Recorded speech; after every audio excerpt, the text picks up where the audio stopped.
ক্লাসে কি ছিল কতটুকু পড়িয়েছিলাম বলেন তো? ওই যে হিস্ট্রি অফ ইংলিশ লিটারেচার পড়েছিলাম না? আচ্ছা, ওল্ড ইংলিশ আর মিডল ইংলিশ কত কি পড়িয়েছিলাম? মিডল ইংলিশ পড়িয়েছিলাম নাকি শুধু ওল্ড ইংলিশ পড়েছিলাম? আচ্ছা, শুধু ওল্ড পর্যন্ত বোঝা পড়েছিলাম। আচ্ছা, মিডলটা দরকার নাই, বিকজ মিডল আমরা হয়তো কভার করতে পারবো না ফাইনালে।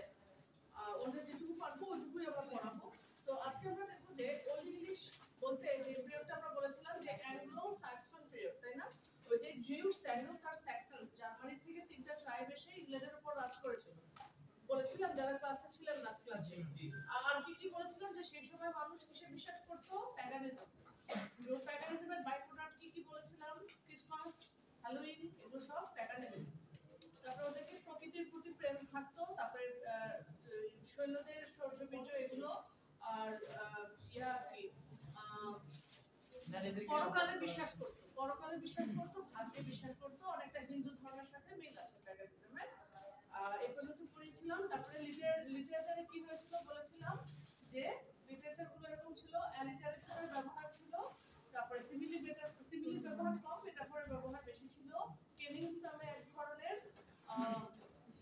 ওয়ার্ড ব্যবহার করা হতো, কম্পাউন্ড ওয়ার্ড, যেমন ওয়েল রোড বলতে বোঝাতো সি, এরকম।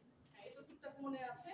আচ্ছা, আজকে যেটা করবো সেটা হলো যে এই অ্যাংলো স্যাক্সন পিরিয়ডের কিছু বৈশিষ্ট্য প্লাস গ্র্যাজুয়ালি আমরা বেওলফের দিকে যাব। এখানে হয়তো সবাই পিছন পর্যন্ত দেখতে পাচ্ছেন না, কিন্তু এই জিনিসটা হলো ওল্ড ইংলিশ লিটারেচার। এটা এই নামে একটা দিছি, পিডিএফ দিয়েছি, ওটা ওপেন করে দেখতে পারেন যারা পিছনে দেখতে পাচ্ছেন না। আমি বলেছিলাম যে হ্যাঁ, ওল্ড ইংলিশ পিরিয়ডের হেরিটেজ বা সেই সময় মানুষ কি করতো না করতো এটা আমাদেরকে তো জানতে হবে, বেওলফ জানতে হবে, বিকজ আমি বলেছি literature is the mirror of life. ঠিক আছে? ওই সময় মানুষ যা করেছে সেই জিনিসগুলো আমরা দেখতে পারবো সময় টেক্সটে। আর ওই সময় আমরা জানি যে জানা যায় না রাইটারদের, কারণ নাম জানা ছিল না, অ্যানোনিমাসলি লিখেছে। আর ওই সময় কাগজ পেপার এগুলো আবিষ্কার হয়নি। ওই সময় কালচার এরকম ছিল যে অ্যাডভেঞ্চার, সি ভয়েজ এগুলো বেশি জনপ্রিয় ছিল। আর অবশ্যই সেটা 450 থেকে 1100 সাল, ওই সময় অবশ্যই সভ্যতা উন্নতির পথে যায়নি। সো অ্যাংলো স্যাক্সন পিরিয়ডে যেটা হয়েছিল 449 বা একজন এক একটা বলতে পারেন 450 থেকে 1066, ওই যে নরমান কনকোয়েস্টের আগে পর্যন্ত সময়কালটা অ্যাংলো স্যাক্সন পিরিয়ড এবং বেওলফ। হিস্ট্রিক ওভারভিউ থেকে দেখলে first Germanic invention of Jutes from the peninsula of Jutland and in Denmark. Jutes যারা ছিল তারা ডেনমার্ক থেকে আগত। অ্যাডিশনাল জার্মানিক ইনভেশন ছিল অ্যাংলোস আর স্যাক্সন, এরা ছিল southern Denmark along with the coast. Germany plus এই ডেনমার্ক এগুলো মিলে এগুলো কিছু গোত্র ছিল। এই যে এই জায়গাটা বাম পাশের ছোট্ট দেখতেছেন, এই অংশটা হলো ইংল্যান্ড। ইংল্যান্ডের ওই আশেপাশের এই অংশগুলো থেকে, এই লাল অংশটা থেকে অ্যাংলোসরা আসছে, সবুজ অংশ, সবুজ একটা তীর, এটা স্যাক্সন, আর এই জায়গা থেকে জিউসরা আসছে। এটা হলো একটা ম্যাপ, যদি দেখতে পারি আমরা তাহলে আমাদের মাথার মধ্যে ঢুকে থাকবে। আচ্ছা, কেউ একজন বলছিল গরম লাগছে, এসিটা কি সরাতে দেওয়া যায়? কেউ একটু বলে আসলো। আচ্ছা, এই আর হলো ওই সময়কার আরো কিছু কালচার দেখবো। অ্যাংলো স্যাক্সন ইংল্যান্ডে এই জার্মানিক ট্রাইব, ডেনমার্ক হলো জার্মানির আশেপাশে, জার্মানিক ট্রাইবের মাধ্যমে এসেছে। আচ্ছা, তাদের কমন ল্যাঙ্গুয়েজ, তাদের মানে কমন ক্যারেক্টারিস্টিক্স হলো তাদের কমন ল্যাঙ্গুয়েজ ছিল আর্লি ইংলিশ। আচ্ছা, এই জিনিসগুলো কিন্তু আমরা এখন আমাদের যে টেক্সট থাকবে মিডে এগুলোর সাথে সরাসরি রিলেটেড। আমি হিস্ট্রি পুরোটাই যাই, আমি শুধু ওল্ড ইংলিশ পর্যন্ত পড়িয়েছি, পুরো হিস্ট্রির দরকার নেই, খালি তো ওল্ডেরটা আমাদের দরকার আছে। সো ইম্পর্টেন্ট কমনালিটিস ছিল, আর্লি ইংলিশ হলো কমন ল্যাঙ্গুয়েজ, মানে ওই সময় ইংলিশ অত ডেভেলপ করেনি। হিরোইক আইডিয়ালস ছিল courage, loyalty, valour, courtesy, generosity of ruler and followers. Heroic এই আইডিয়ালস গুলো এগুলো বেশি খুব সম্মান করা হতো। ওই সময় একেবারে সর্বোচ্চ র্যাঙ্কে ছিল। এখন যেরকম অ্যারিস্টোক্র্যাট বা বড় লোকদের, তখন ছিল আসলে সৈনিকরা যারা যুদ্ধ ছিল। 16তে দিয়ে দিবেন একদম বয়স।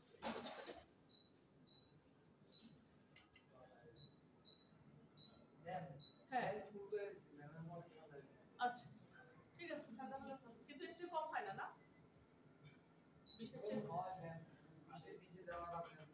ঠিক না, কিন্তু এখানে আজকে স্টুডেন্ট তো বেশি। আচ্ছা, যদি না হয় আবার ডাকবো।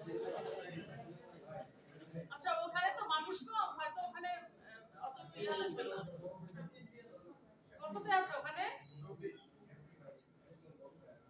আচ্ছা আচ্ছা, আমি কিন্তু অ্যাটেন্ডেন্স শিটটা সবাইকে দিয়েছি, সবাই নাম লিখবেন, তারপরে আমি লাস্টে রোল কল করব।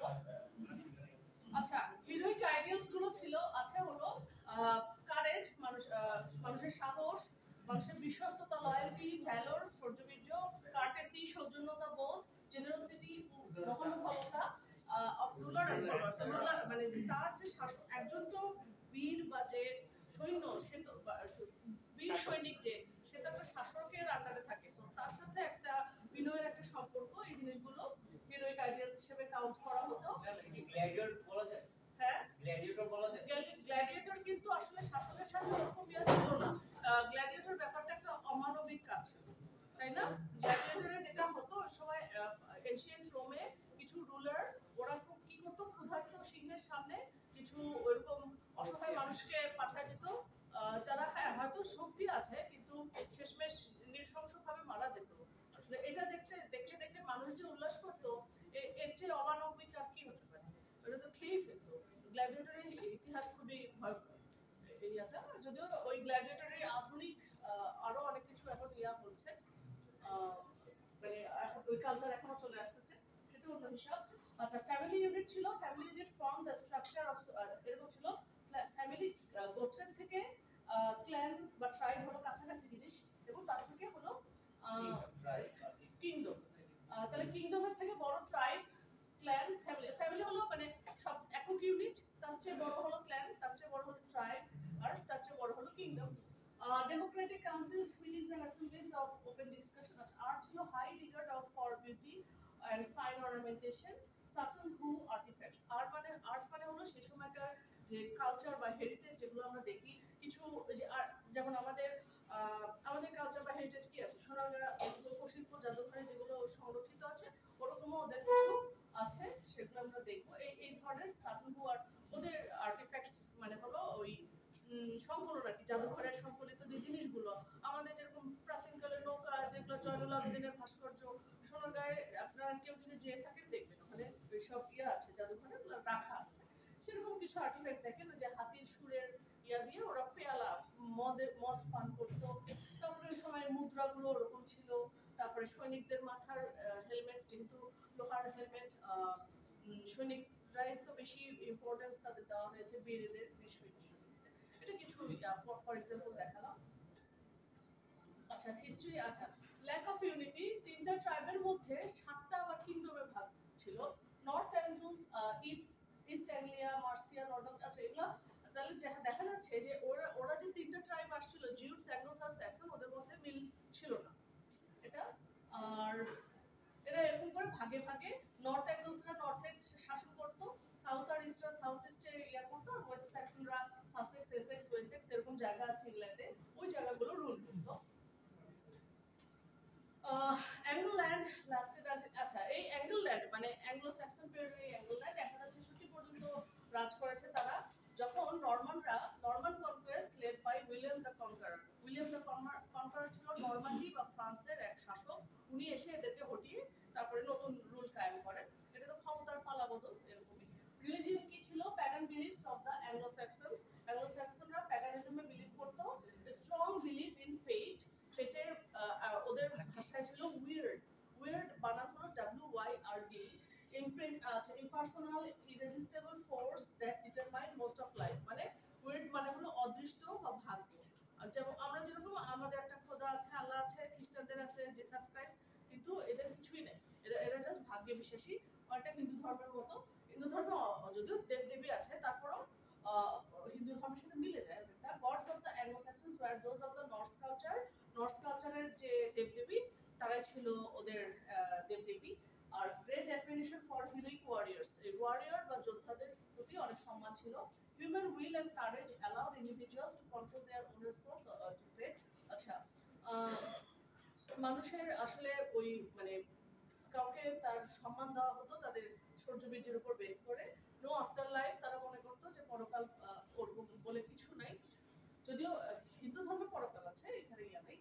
Life goal, win fame and lasting glory in order to obtain immortality and become a model for others to follow. মানে এই সমস্ত যোদ্ধারা কি করতো, তাদের মানে এগুলোর মাধ্যমে ফেমটা কামাতো যুদ্ধ করে যে আমি এতখানি শক্তিশালী। এটা করে সে পরকাল মানে মরেও তারা অমর হয়ে থাকতো, যে মানুষজন নাম করতো, সুনাম করতো আর কি। এখন যেরকম মানুষ সাকসেস হয়, পড়াশোনা করে, পিএইচডি করে, তারপরে সেটা মানুষ আজীবন মনে রাখে আর কি। ভালো কাজ বা ওরকম কিছু ছিল না, ওদের ছিল ওরকম যুদ্ধ করা বা শক্তিশালী নিজেকে প্রমাণ করা। মানে হলো ওয়ার কালচার ছিল অ্যাকচুয়ালি, যুদ্ধের একটা culture. Religion continued influence of Christianity in England. ওই প্রথম archbishop of England Saint Augustine, আমি একটু পড়িয়েছিলাম, সেন্ট অগাস্টাইন নামে একজন এসে রোমান মিশনারি, ওনারা বলেছিলাম কিছু মনাস্টারি বা মঠ বা চার্চ প্রতিষ্ঠা করেছিল। ক্রিশ্চিয়ানিটির কিছু আগমন ঘটে এরকম সময়। আচ্ছা, unity the spirit of Christianity served as a purifying force throughout England. তারা এসে রোমান মিশনারি, কিছু মিশনারি মনাস্টারিজ এগুলো প্রতিষ্ঠা করেন। আমি যখন এবিসি অফ ইংলিশ লিটারেচার বইটা থেকে পড়িয়েছিলাম, ওখানে বলেছিলাম কিছু এগুলো প্রতিষ্ঠা করে ওখানে লিটারেচার বা ল্যাঙ্গুয়েজ বা ভাষার চর্চা হতো রিলিজিয়নের পাশাপাশি। লিটারেসি কি? Christianity brought literacy with it. ওই যে আর্চবিশপ সেন্ট অগাস্টাইন, উনি কিছু করেছিলেন। আর আরেকজন ছিলেন আলফ্রেড দ্য গ্রেট, হ্যাঁ উনি ওনার নাম বলেছিলেন তখন। তখন লিটারেসি উইথ ইট, ক্রিশ্চিয়ানিটির আসলে খ্রিস্টান ধর্মের দরকার ছিল, ওখানে মানুষ ইলিটারেট ছিল, অশিক্ষিত ছিল। ক্রিশ্চিয়ানিটির মাধ্যমে আসলে মানে পড়াশোনা, ধর্মকর্ম সবই এসেছে। আচ্ছা, runic alphabet was replaced with Roman alphabet. ওই সময় রোমান অ্যালফাবেট ছিল, সেখান থেকে আস্তে আস্তে ইউনিক অ্যালফাবেটে যায়। আর monasteries became places of learning and education. বললাম শিক্ষা দীক্ষা সব ধর্ম ওই যে চার্চগুলোতে হতো চর্চা। রুনিক অ্যালফাবেট কেমন একটু পরে দেখবো আমরা। এডুকেশন ছিল, ভেনারেবল বিডি নামে একজন ছিল, ওনাকে ইংলিশ হিস্ট্রি ফাদার বলা হয়। এই ধরনের লোকগুলো যারা মানে এডুকেশনের চর্চা করতেন, তারা আসলে মূলত ধর্মগুরু ছিল, ধর্মগুরুরা এগুলো করেছেন। মঙ্ক মানে একজন সন্ন্যাসী, known for his great scholarship and learning, wrote history of English church and people, contemporary of the author of Beowulf. এই বিডি নামে লোকটা, সে বিওলফের সমসাময়িক সময়ে একটা জিনিস লেখেন। সে লিখেছিল history of the English church and people, মানে মানুষের ইংলিশ চার্চ এবং পিপলের হিস্ট্রি সম্পর্কে লিখেছে, বিওলফের সমসাময়িক সময় লিখেছে। আচ্ছা, আলফ্রেড দ্য গ্রেটের কথা বলেছিলাম, এবিসি অফ ইংলিশ লিটারেচারের প্যাট্রন অফ স্কলার্স। সে অনেক বড় পৃষ্ঠপোষক ছিল যে শিক্ষার, and educators held a strong belief in education. He knew Latin and encouraged young men learn to read and write.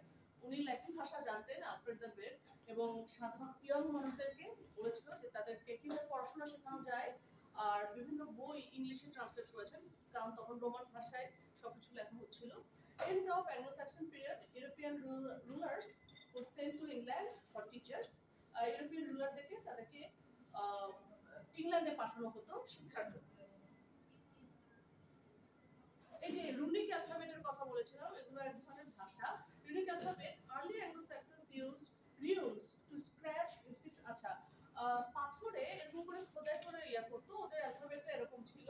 Because সবার একদম প্রথমে কিন্তু ইংলিশ ছিল, যেমন বাংলা ভাষা আসছে প্রাকৃত অপভ্রংশ থেকে আর কি, বিভিন্ন থেকে বিকৃত হয়ে অপভ্রংশ হয়ে আসছে। তো স্টোনে খোদাই করে রাখা হতো। তো যদিও তারা এগুলো লিখলেও এগুলোর মাধ্যমে যে কমিউনিকেশন করা হয় কখনো এরকম আসেনি চিন্তা ভাবনা। আচ্ছা, Anglo-Saxon and modern English are members of the Indo-European family of language. Bangla ভাষাও কিন্তু ইন্দো-ইউরোপিয়ান ভাষা, ওখান থেকে আগত, ওখান থেকে অপভ্রংশ হয়ে বিভিন্ন ভাবে বিকৃতি হতে হতে বাংলা ভাষায় আসছে। বাংলা ভাষায় বিভিন্ন আশেপাশের দেশ বিদেশ সব জায়গা থেকে ওয়ার্ড আসছে। যেমন ওই যে আমরা বাংলা সেকেন্ড পেপারে পড়েছিলাম চাকর, চাকু, তোপ, দারোগা, গির্জা, এই শব্দগুলো কিন্তু অন্য ভাষা, পর্তুগিজ ভাষা, তারপরে তুর্কি ভাষা, ওলন্দাজ ভাষা, তারপরে এমনকি তামিল ভাষা, চুলা, এগুলো তামিল ভাষা। এরকম আশেপাশের দেশ বিদেশের জায়গা থেকে বিভিন্ন ভাবে এসেছে। lasting ability and influence in English history। আচ্ছা, history of language in England। আচ্ছা, মানে ইংল্যান্ডের যে ল্যাঙ্গুয়েজ ভাষাগত দিক দিয়ে Latin, Danish, Swedish, German, French, এই কয়টা ভাষার প্রভাব আছে ইংলিশ ভাষায়। তাহলে ল্যাটিন মানে ওই যে রোমান ভাষায় লেখা হতো, তাহলে ল্যাটিন। ড্যানিশ ডেনমার্কের, সুইডিশ, জার্মান, ফ্রেঞ্চ, এই ড্যানিশ, সুইডিশ, জার্মান, ফ্রেঞ্চ এরা বেশি রুল করেছে এরা। আফটার দ্য নরমান কনকোয়েস্ট, আমরা বললাম মিডল ইংলিশে বা হ্যাঁ মিডল ইংলিশে নরমান কনকোয়েস্ট হয়েছে। ওরা চলে যাওয়ার পরে no king of England spoke English for the next 300 years. নরমানরা চলে যাওয়ার পরে 300 বছরে কেউ ইংলিশে কথাই বলে না। So aristocracy spoke French, English became the language of peasants. ওই সময় 300 বছর কেউ ইংলিশে কথা বলে নাই, ওই সময় আসলে ফ্রেঞ্চ ভাষা বেশি চল ছিল, বিকজ অ্যাংলো নরমান পিরিয়ডে নরমানরা এসে, ওরা ফ্রান্স থেকে আসে, তো ওই জন্য সবকিছু আমি বলেছিলাম যে ওরালি রিটেন ফর্ম সব ফ্রেঞ্চ ছিল। আস্তে আস্তে ইংলিশটা জায়গা করে নেয়। Despite the constant invasions upon England and the numerous people groups to come and go, English survived. এত কিছুর পরও শেষমেশ ফ্রেঞ্চ ভাষাকেও উতরায় ইংলিশ ভাষা অবস্থানে আসছে। প্রেজেন্ট ইনফ্লুয়েন্স, আচ্ছা অ্যাংলো-স্যাক্সনদের বর্তমান ইনফ্লুয়েন্স, অ্যাংলো-স্যাক্সন পিরিয়ড আসলে মূলত নর্স মিথোলজিকে করে, নর্স থেকে আসছে, নরওয়ে থেকে নর্স আর কি। তো ওখানে আছে Tiw god of war, Woden chief টিউটরি গড। আচ্ছা এর মধ্যে যে থর, ফ্রিগা, ওডেন, এটা কি ওডেন? না না ওডেন না, থর আছে, লোকি আছে, ফ্রিগা আছে। এই ক্যারেক্টার গুলো আমরা যে মার্ভেলে দেখি, এরা হলো বর্তমানে এখন পর্যন্ত এগুলো আছে, হয়। হ্যাঁ, আমরা এই নামগুলো এখন আমরা জানি আর কি। সো লিটারেচার যে একদম পড়ে গেছে, ওল্ড ইংলিশ পিরিয়ডের কোনো অবদান নাই এমন না, এখনো আছে, চল আছে। আচ্ছা লিটারেচার এই সময় সাহিত্য কিরকম ছিল? ওরাল ফর্মে ছিল, মৌখিক ভাবে ছিল।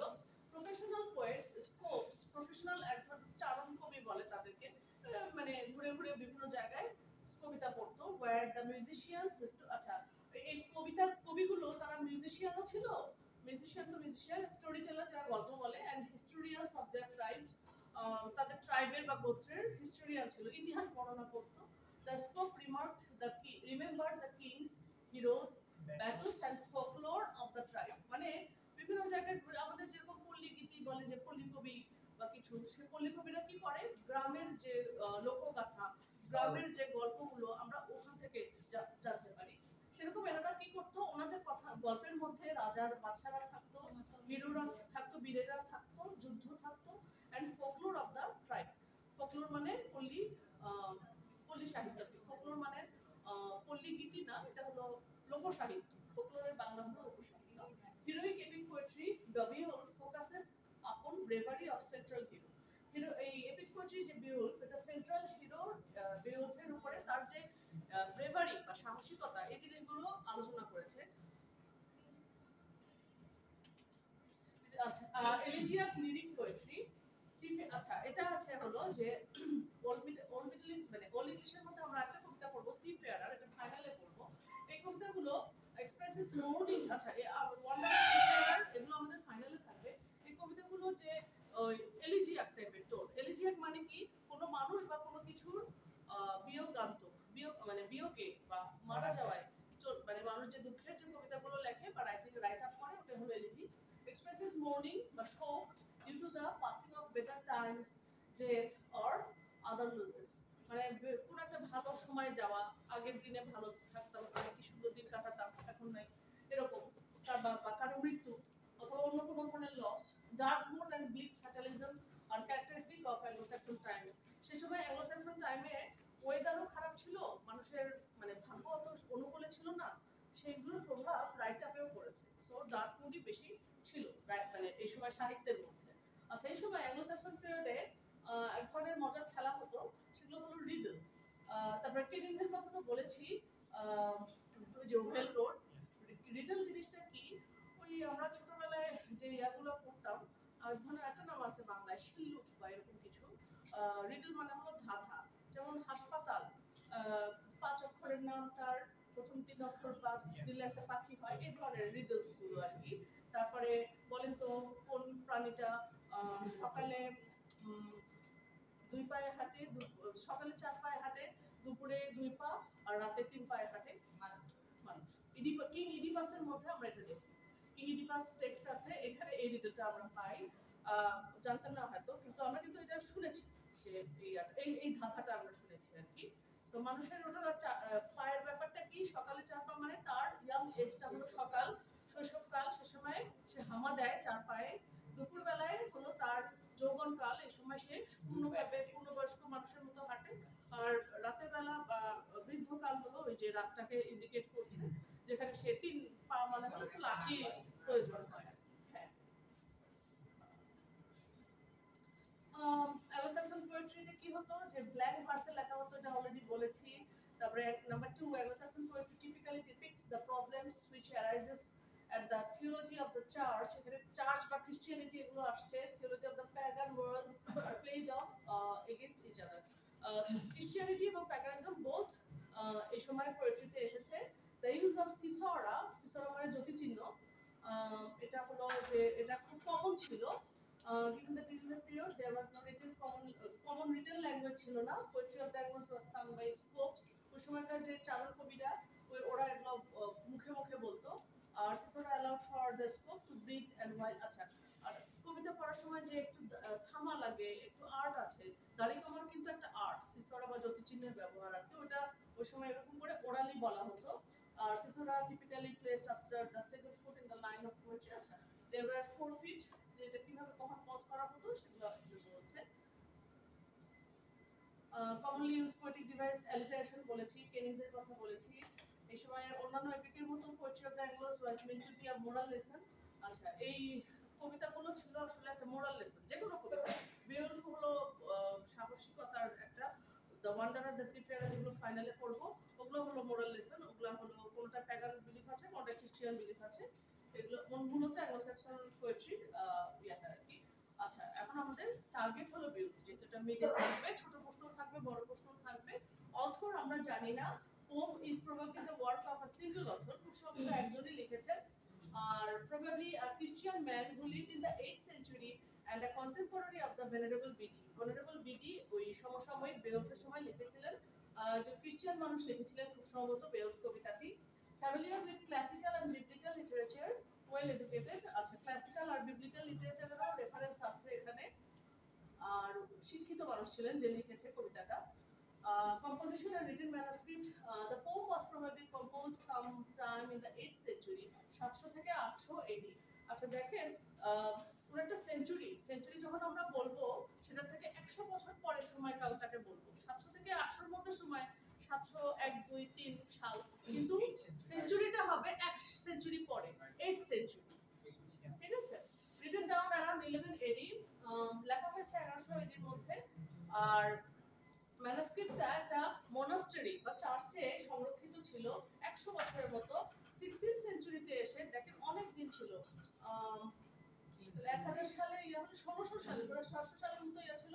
কিং হেনরি 8 হলো কুইন এলিজাবেথের সময়কার, মানে রেনেসাঁ পিরিয়ড যখন আসবে সেই সময় কিং হেনরি 8 সে অর্ডার করেছিল যে এই মনাস্টারি বা এই চার্চগুলো বন্ধ করে দিয়েছে, এবং এই যখন চার্চগুলো প্রোটেস্ট্যান্টিজমে যাচ্ছিল, much of the contents of monasteries were destroyed. আচ্ছা এখানে চার্চের ব্যাপার আসতেছে, মনাস্টারির ব্যাপার আসতেছে, আর ক্যাথলিসিজমের ব্যাপার আসতেছে। তো এখানে এই প্রসঙ্গে রানী এলিজাবেথের ঘটনা বলতে হয়। রানী এলিজাবেথের সময় যেটা হয়েছিল, রানী এলিজাবেথ ক্ষমতায় আসার আগে রাজা ছিলেন কিং হেনরি 8। ওনার সময় একটা সেখানে একটা সে সময় তো রাজতন্ত্র বা মোনার্কি চলতো, মোনার্কির পাশাপাশি আরেকটা জিনিস ছিল, সেটা হলো পোপেদের যে রুল। ভ্যাটিকান সিটি থেকে, ভ্যাটিকান সিটি কিন্তু রোমে, ওরা চালনা করতে হলো ভ্যাটিকান সিটি, ওদের হেডকোয়ার্টার ভ্যাটিকান সিটিতে, কিন্তু ওরা ছড়ি ঘোরাতো পুরো ইংল্যান্ডের উপরে, ওরা সেরকম কমদম করতো। রাজা হেনরি 8 এর ওই সময় প্রথম বিয়ের পরে সে দ্বিতীয় বিয়ে তার পছন্দ হয়েছে, তাকে বিয়ে করবে, কিন্তু পোপরা এখানে বেশি বেঁকে বসে। এখন পোপেরা তো অবশ্যই ক্যাথলিক ওরা ক্যাথলিক মানে একদম যারা এরকম মৌলবাদী ফান্ডামেন্টালিস্ট, যেটা একদম গোড়া খ্রিস্টান।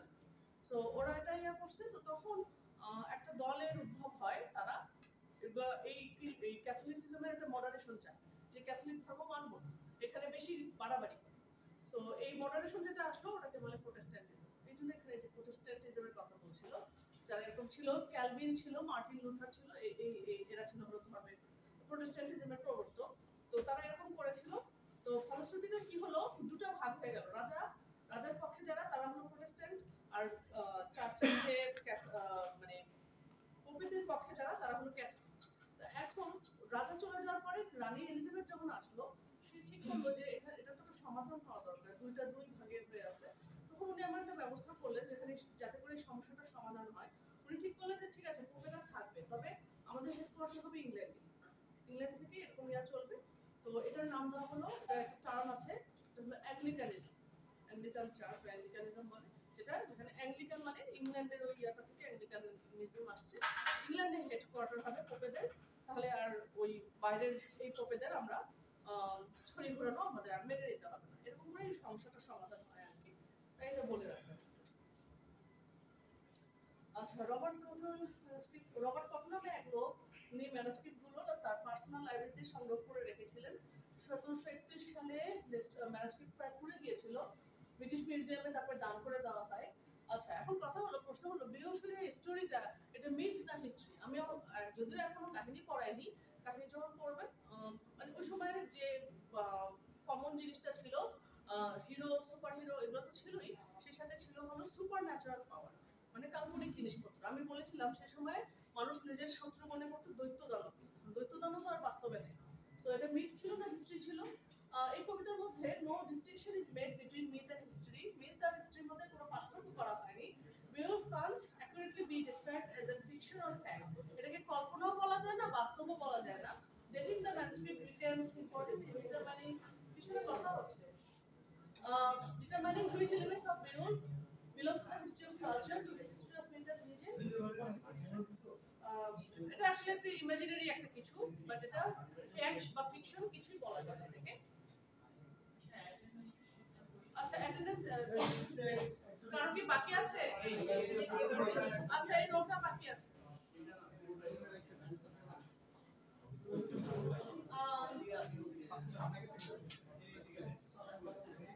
আচ্ছা, অ্যাংলো স্যাক্সন পিরিয়ড বললাম, এখন অ্যাংলো নরমান পিরিয়ডও একটু বলি। সেটা হলো 787 দিকে ইংলিশ। আচ্ছা, আপনাদের কথা শেষ হলে আমি কথা বলবো। আচ্ছা, ক্লাসের মধ্যে ফোন সাইলেন্ট প্লিজ, যার ফোনটা বাজলো সাইলেন্ট করে রাখবেন। হ্যাঁ, অ্যাংলো স্যাক্সন পিরিয়ড কি যে ওল্ড ইংলিশ? হ্যাঁ, এটা ওল্ড ইংলিশ পিরিয়ড, আর অ্যাংলো নরমান পিরিয়ড হলো ওল্ড ইংলিশ প্লাস মিডল ইংলিশের মাঝামাঝি। 787 সালে English began to be troubled by hands of Danish Vikings. এই যে আমরা ভাইকিংস এর কিন্তু টিভি সিরিজ আছে, ভাইকিংস এর ব্যাপারে আমরা জানি। 787 দিকে ডেনমার্ক থেকে আগত ভাইকিংসরা, আসলে ডেনমার্কের মানুষ, ওখান থেকে তারা আসছে। এখন অ্যাংলো স্যাক্সনরা ওরা ভাইকিংসদের দ্বারা আক্রান্ত হলো। কিং আলফ্রেড দ্য গ্রেট, যেটা বলেছিলাম, succeeded in driving the Danes off with his force, তার ফোর্সের মাধ্যমে ওদেরকে উনি সরিয়ে দিতে সাকসেস হলেন। আলফ্রেড কি করলেন? Set himself to the task of encouraging education and literature, শিক্ষা দীক্ষায় উনি মনোযোগ দিলেন, আর বেশ কিছু ওয়ার্ক ল্যাটিন ভাষায় নিজে ট্রান্সলেট করলেন। আর তার অ্যাংলো স্যাক্সন ক্রনিকল বলেছিলাম উনি করেছিলেন, সম্পাদনা করেছিলেন, which begins with Caesar's conquest and its monument of Old English prose. Old English যে প্রোজ বা গদ্য রীতির, এটা একটা মানে কি বলবো, একটা স্পেসিফিক বা নমুনা। এটা হলো আলফ্রেড দ্য গ্রেটের একটা বড় অবদান। নরমান কনকোয়েস্টে কি হয়? ফ্রেঞ্চ স্পিকিং নরমানস তারা ডিউক উইলিয়ামের আন্ডারে 1066 সালে ইংল্যান্ডে আসে। ইংলিশ হেস্টিংস নামক একটা জায়গায় ইংলিশদের তারা পরাজিত করে। উইলিয়াম দ্য কনকারার নাম বলেছিলাম, William was crowned as king of England. It was called the Norman Conquest. William the Conqueror ruled England with a high hand, খুবই শক্তভাবে উনি ইংল্যান্ড মানে রুল করেছেন, শাসন করেছেন। He confiscated the lands of the English lords. English লর্ডদের যে ল্যান্ডগুলো ছিল ওগুলো বাজেয়াপ্ত করেন। Regarding whole England as his own, পুরো অনেক কঠোর হাতে সব দমন করেছে, বোঝা যাচ্ছে। Bestowed large patches of land to his Norman barons. নরমানের যে ব্যারনরা ছিল, ওই যে রাজ্য ইয়া আর কি, ওই যে জমিদার বলে আর কি, ব্যারন জমিদারের ইয়া আর কি এক অর্থে। Norman barons in turn divided their lands among their own knights, তাদের সৈন্যদের মধ্যে, নাইট মানে সৈন্য, তাদের মধ্যে ভাগ করে দেয়। The Norman conquest marks the establishment of feudalism in England. আচ্ছা, ফিউডালিজম বা সামন্তবাদ, যেটা আমরা দেখি ওই যে সূর্যাস্ত আইন, বাংলাতেও যে ইংল্যান্ডের ওই ইয়াটা আর কি, এই জিনিসটারও জানতে হলে আমি এই জন্য হিস্ট্রিটা আমি পড়াতে আগ্রহী ছিলাম, যদিও সবটা বলতে পারিনি। এই ওল্ডার মিডল ইংলিশ পিরিয়ডের পরে আসে হলো রেনেসাঁ পিরিয়ড। ওই রেনেসাঁ পিরিয়ডের 4টা ভাগ ছিল, মনে আছে? মানে Elizabethan age, Jacobean age, Caroline আর কমনওয়েলথ। এলিজাবেথান এজে যেটা হয়, উনি রানী এলিজাবেথ প্রথম একটা ইস্ট ইন্ডিয়া কোম্পানি নামে একটা কোম্পানি তৈরি করেন আর কি। সো এই যে ইস্ট ইন্ডিয়া কোম্পানি, এটা কিন্তু 200 বছর ইন্ডিয়া শাসন করেছে, এবং ওটারই ইয়া হলো প্রোডাক্ট ছিল হলো ওই ফিউডালিজমের ইয়াটা, ওইখানেও ছিল ভূতটা। কি করতো? সাধারণ ধান টান চাষ না করে আমাদের চাষিদেরকে দিয়ে নীল চাষ করাতো, খাজনা তুলতো, সূর্যাস্ত আইন ছিল, এই সময়ের মধ্যে খাজনা নিতে না পারলে তোমার জমি বাজেয়াপ্ত। সো এই যে ফিউডালিজম সিস্টেমটা, ফিউডাল সিস্টেমটা এই অ্যাংলো নরমান, এই নরমানরা এখানে এস্টাবলিশ করেছে। সো তাহলে ইংল্যান্ডেরও বাপ ছিল হলো ফ্রেঞ্চরা যে চালু করছে সেটাই কন্টিনিউয়েশন রানী এলিজাবেথ করেছে। আচ্ছা, influence of Norman conquest in English language, ইংরেজি মানে ইংলিশ ভাষায় নরমান ল্যাঙ্গুয়েজ ওদের কনকোয়েস্টের প্রভাব কি? নরমান কনকোয়েস্টের পরে general relation of Normans and Saxons was that of master and servant. ওই নরমান পিপল প্লাস ওই যে অ্যাংলো স্যাক্সনের যে স্যাক্সন তাদের মধ্যে মানে কি বলবো যে মাস্টার আর সার্ভেন্টের মতো সম্পর্ক হয়ে গেল।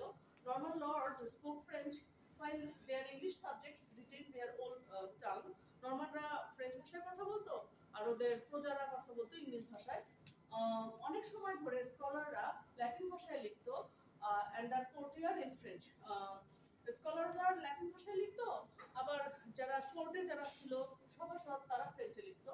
There was almost no written literature in English literature for a long time. অনেক বড় সময় ধরে রিটেন কোনো ফর্ম ছিল না। Chronicles আর রিলিজিয়াস কবিতাগুলো ল্যাটিন ভাষায় লেখা হতো। Romances, the prominent kind of literature in Anglo-Norman period, were at first all in French. এই যে রোমান্স হলো রোমান্টিক কবিতা যেগুলো। রোমান্স মানে প্রেম ভালোবাসা না, এটা এক ধরনের আইডিওলজি। এই ধরনের সৈন্যদের কথাবার্তা থাকে, প্রকৃতির কথাবার্তা থাকে। এই ধরনের কবিতাগুলো প্রথমে সব ফ্রেঞ্চ ভাষায় লেখা। Norman conquest continued. By the end of the 14th century, যখন Normans and English intermingled, English was once more the dominant speech in the country.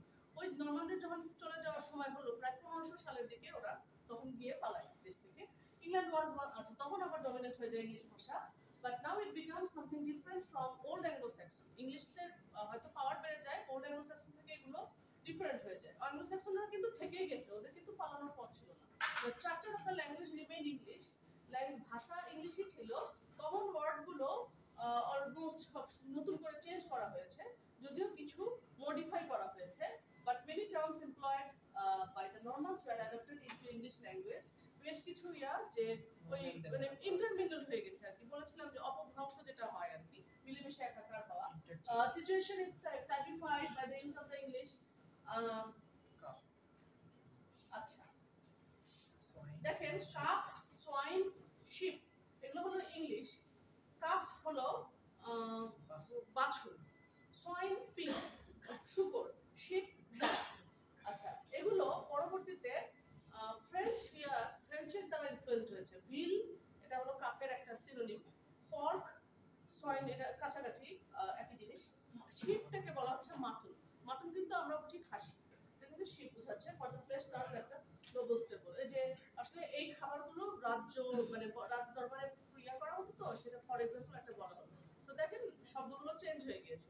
হ্যাঁ এখনো পর্ক সোয়াইন দুটোই আছে, এখন কিন্তু পর্ক বেশি বলা হয়, সোয়াইন অত বলা হয় না। আর মাটন বলা হয় খাসি, আর শিপ তো সো এরকম করে চেঞ্জ হয়েছে ভাষাগুলো। হ্যাঁ আচ্ছা, conquest of the romance, most prevailing kind of literature feudal ইংল্যান্ডে ছিল রোমান্স। রোমান্স কি জিনিস আপনারা ইয়া ছিল? ইট ওয়াজ আ লং কম্পোজিশন, লং কবিতা, ধরে সামটাইমস ইন ভার্স, কখনো গদ্য রীতিতে কখনো কবিতার রীতিতে লেখা হয়েছে, describing the life and adventures of a Nobel hero. হিরোর লাইফস্টাইল, এটা হলো রোমান্স।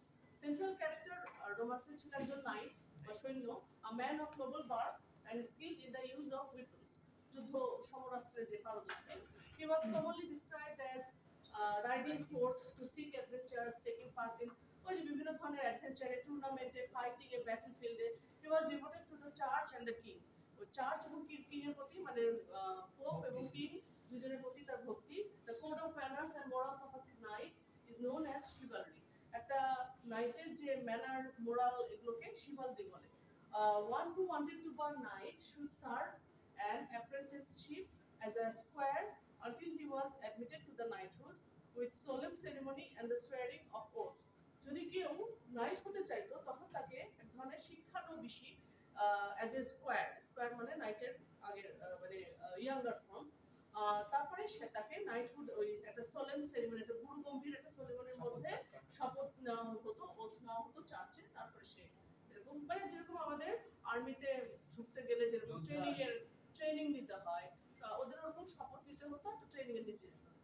আচ্ছা রোমান সাইকেল মসজিদে আছে এগুলো তো ইয়া দরকার পিয়ার্স অফ প্লাউম্যান দরকার নাই এগুলো তো ইয়া নাই আর তো ইয়া আছে ওখানে আমরা প্রথম থেকে একটা ভিডিও শুরু করব রেকর্ডটা অফ করে অফ করে দিব না হ্যাঁ